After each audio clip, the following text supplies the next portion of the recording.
Box অফিসে শেষ cinema Sikandar আশানুরূপ সাফল্য না পেলেও সালমান খান থেমে থাকার পাত্র নয়, বরং আরও জোরে ফিরতেই যেন তৈরি হচ্ছেন তিনি। আর তাতেই চমকপ্রদ প্রমাণ মিলল এবার। হঠাৎ করেই নিজের নতুন সিনেমার ঘোষণা দিয়ে ভক্তদের চমকে দিলেন ভাইজান।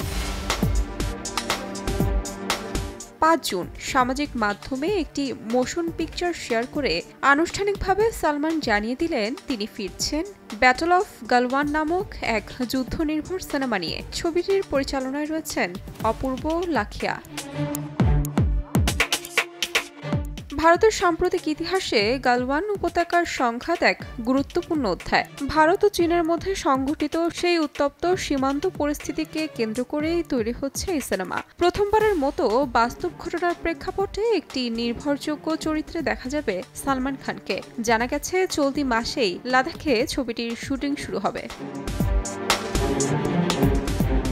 এদিকে সিনেমার ফার্স্ট লুকে সালমানকে দেখা যাচ্ছে এক ভারতীয় সেনার পোশাকে। চেহারায় ক্ষত, রক্তের চিহ্ন রয়েছে। এছাড়াও পেরেকগাথা মুগুর দেখা যাচ্ছে কাঁধের ওপর, যা দেখে উচ্ছ্বাসিত সালমান ভক্তরা। আশা করছেন এবার বোধহয় খরা কাটতে চলেছে প্রিয় এই অভিনেতার।